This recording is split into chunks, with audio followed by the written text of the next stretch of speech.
Now, if you're a pressure group and measure success purely in terms of column inches achieved, then Fathers for Justice must be feeling pretty smug. After all, their flower bombing of Tony Blair in the Commons certainly got them publicity, yards and yards of it. But it led some to wonder out loud if that was their idea of mature protest.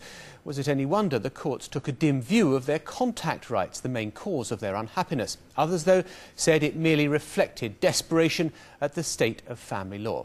Today, Fathers for Justice held a rally in London ahead of Father's Day this Sunday. So what drives this group's strategy? Richard Watson gained access to the heart of their operations in the run-up to the march.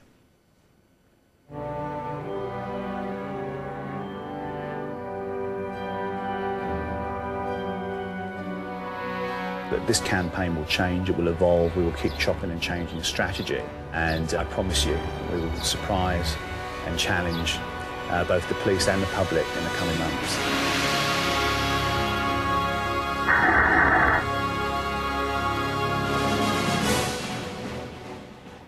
In the quiet reaches of the Suffolk countryside lies the nerve centre for perhaps the fastest growing campaign in Britain, Fathers for Justice.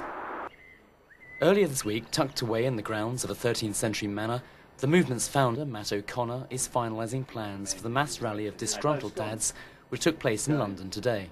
It is all very the most stressful time I can remember, worse than anything we've been through before, put that way.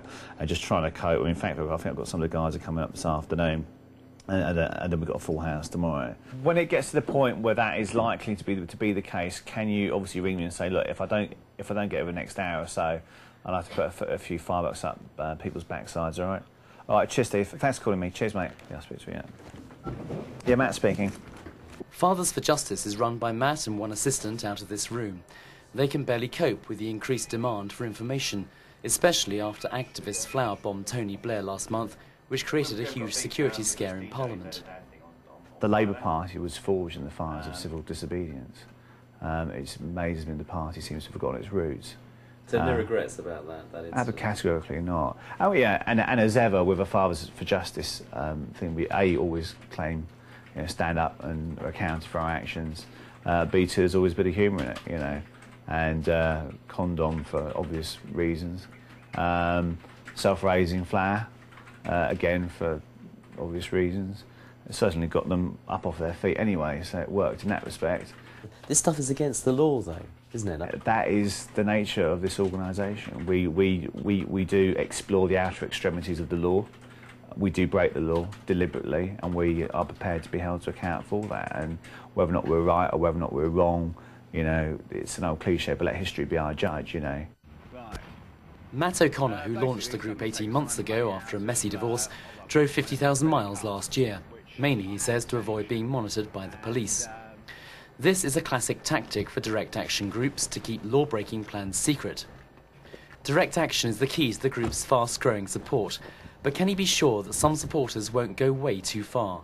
Last weekend, activists claiming to be from Fathers for Justice sabotaged a television transmitter in Shropshire. It has absolutely categorically nothing to do with us. In fact, I was really annoyed about that because I had my children with me at the time, and given how busy I am at the moment, I want some quiet time, peaceful time with my children. I switched my phone off on Sunday morning because of the number of calls I was getting about this transmitter incident. And obviously, let's face it, hopefully we've got a degree of savvy about us. Who wants to switch off a transmitter in the middle of Euro 2004 and hack off the very people that we're trying to recruit? Duh. You could get some mavericks out there who do some pretty extreme things that you're not in control of. Last week, we warned Scotland Yard about concerns that we'd had, about possible, be it splinter groups or people going off at tangents. There is very little we can do about that, apart from keeping the vast majority of people in this organisation on board and disciplined. And our coordinators sign up to a national coordinators agreement, which I'll happily show you. We have national coordinators meetings, and we run this organisation like a military campaign.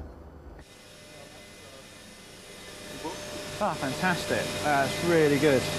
The campaign's focus is beginning to shift, from men in tights to more serious policy discussion. Today's a big day. The first copies of Fathers for Justice's so-called blueprint for the complete overhaul of the family law courts is ready.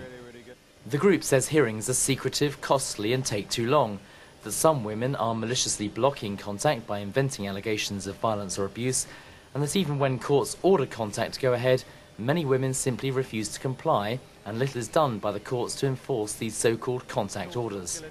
So trying to set out a vision, how do we build a fair and just and equitable system of family law, not just for now, but in the next 25 years, and that's what this is. It's about completely starting from scratch. And it's very radical. I mean, I know it's very difficult because government moves very slowly, legislation moves very slowly, but I think that's what's needed is radical reform.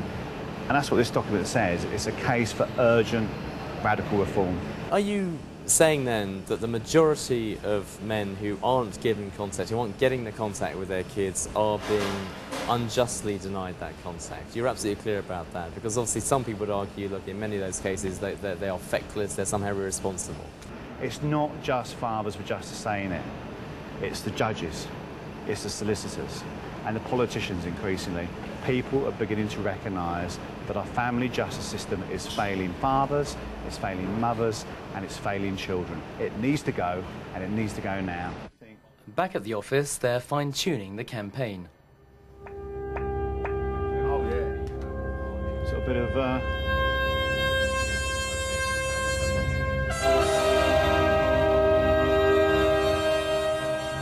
Fathers for Justice says it's choosing music for superhero dads, ready for today's march in London.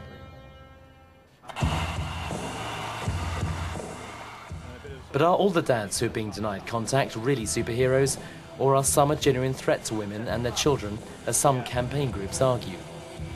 Women's groups, on the other hand, are saying in the vast majority of cases when women are denying contact or making contact difficult, there's a very good reason for it, and that's because men are dangerous or they somehow have negative impacts on their children. But that just isn't borne out in any way, shape or form. I've just cited two very high-profile judgments. This is about children and about good, loving parents. What is your view when there is proven evidence of domestic violence in the family, perpetrated by the man, for example, for argument's sake here? Do you think contact should be automatically sanctioned by the court, or do you think it should be supervised contact, or what's the situation? I think where there's any allegations, and I'm not here to talk about domestic violence, I'm here to talk about family law, and I think let's make a very clear differentiation. If you want to have a debate about domestic violence, have a programme about domestic violence. I'm here to talk about good, loving parents. But there is a point here, is that if the child's at risk from any parent, be it the mother or the father, then obviously the child protection authorities need to step in. At the march in London today, we spoke to several men who told us they've been denied contact after unsubstantiated allegations of violence or abuse were made. We're legally prevented from reporting these in any detail, which critics say is part of the problem. But campaigners here say that much can be done to improve the family court system. Allegations of abuse should be dealt with swiftly. There should be a presumption of equal parenting duties and contact time, and much tougher enforcement of court contact orders. Currently, 22 members of Fathers for Justice are facing prosecution for public order offences. We were told that if all the key people are arrested, the group will roll out a so-called Plan Zero, widespread civil disobedience similar to the fuel process which seized Britain's roads. Our democracy, our parliamentarians have failed, not just fathers, not just mothers, they've failed our children. And it's not a problem they haven't known about. They've known about this for years. And I hold this democracy in absolute contempt, frankly.